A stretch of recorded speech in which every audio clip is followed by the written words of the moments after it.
Hello, my name is Raymond Parker, and this is my case study on the NHL lockout of the 2004 and 2005 season.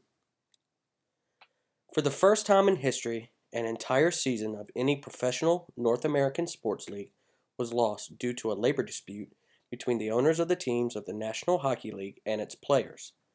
Once the current collective bargaining agreement had ended, the two sides met to reach a new deal. Unfortunately, both sides were too far apart on issues such as the salary cap, free agency length, revenue sharing, and many other issues. Both sides met throughout the summer without ever reaching an agreement. This caused the season to be postponed indefinitely. Both sides would continue to meet throughout the winter until February arrived and the league announced that there would be no hockey played for the remainder of the season. Next, I'll discuss the positions of both the National Hockey League and the National Hockey League Players Association. On one side of the negotiation table, you had the National Hockey League. The league was seeking a new 10-year collective bargaining agreement. They also felt that too much of its revenue was going to players' salaries. In fact, 76% of total revenue was going to players, which was the highest among the four major North American sports leagues.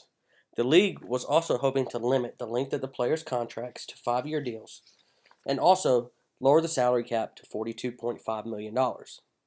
As for the Players Association, they had demands of their own.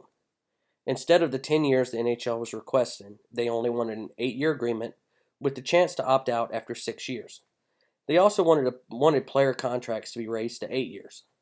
The players wanted to raise the salary cap to $49 million and have guaranteed contracts. Next, I'll discuss the interests of both sides. As far as interests are concerned, the NHL was hoping that by paying players less, it would generate a revenue increase for the league. They could then use that increase for other things. They were also hoping that they could increase their bargaining power for future negotiations. Finally, by gaining more revenue, this could help the league create more teams throughout the country. The Players Association were hoping to negotiate long-term benefits for the players, an increased share in revenue, and an increase in rookie contracts. Next, I'll discuss the negotiation techniques that were used during this negotiation.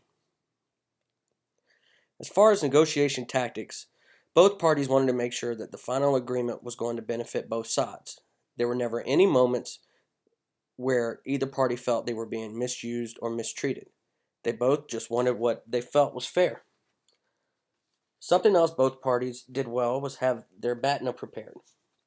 They both stood their ground during negotiations, and when they felt the negotiations had stalled, they backed away. This was especially true for the Players Association. They knew that they would lose pay by not playing, but this did not deter them. They knew they had also had other options to play elsewhere, and many players took that route. As far as how role played into the process, the league had a great grasp on what role they played. The league knew that they would have the upper hand in the negotiations, and it showed down the road. Next, I'll talk about the positive negotiation tactics that were used. Although this was a lengthy negotiation process, going into it, both parties wanted a quick resolution. Neither side wanted to lose games, but they both felt that they were right and never backed down. Eventually, both parties agreed to bring in an outside mediator. This allowed for someone else to come in who wouldn't benefit from the outcome. The mediator also created an outcome that benefited both sides. Finally, the negotiation for the most part was respectful and civil. There were no dirty tricks on behalf of either side. Next, I'll speak on the negative negotiation tactics. As far as negative negotiation tactics, both parties allowed for this to go on way too long. Instead of finding ways to agree, neither team would budge on their stances. While the Players Association kept their grievances private, the NHL did the opposite. They went to the media and shed a negative perception for the Players Association. On July 13th of 2005, after almost a year of negotiating, a new 6-year agreement was reached. There was a couple of options given as well. The players could opt out after 4 years. Also, the owners could extend the agreement by 1 year if they chose. Another change that occurred was with free agency. The main change allowed players to become free agents sooner than before. 2005 also saw a more strict drug testing policy as well. The policy called for longer suspensions, multiple no-notice tests, and a new prohibited drug list, among many other things. And finally, payroll was increased to $39 million in 2005. In the end, I do feel that there was a meaningful relationship created between both the NHL and the Players Association.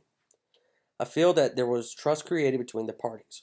The Players Association, although they did not get everything they wanted, wasn't left out in the cold. The deal also opened the door for negotiations in the future and hopefully allows for easier negotiations. When this current agreement ends, finally this agreement helps to create a competitive balance between teams, which is healthy for the league. These are my references, and I thank you for watching. Have a great day.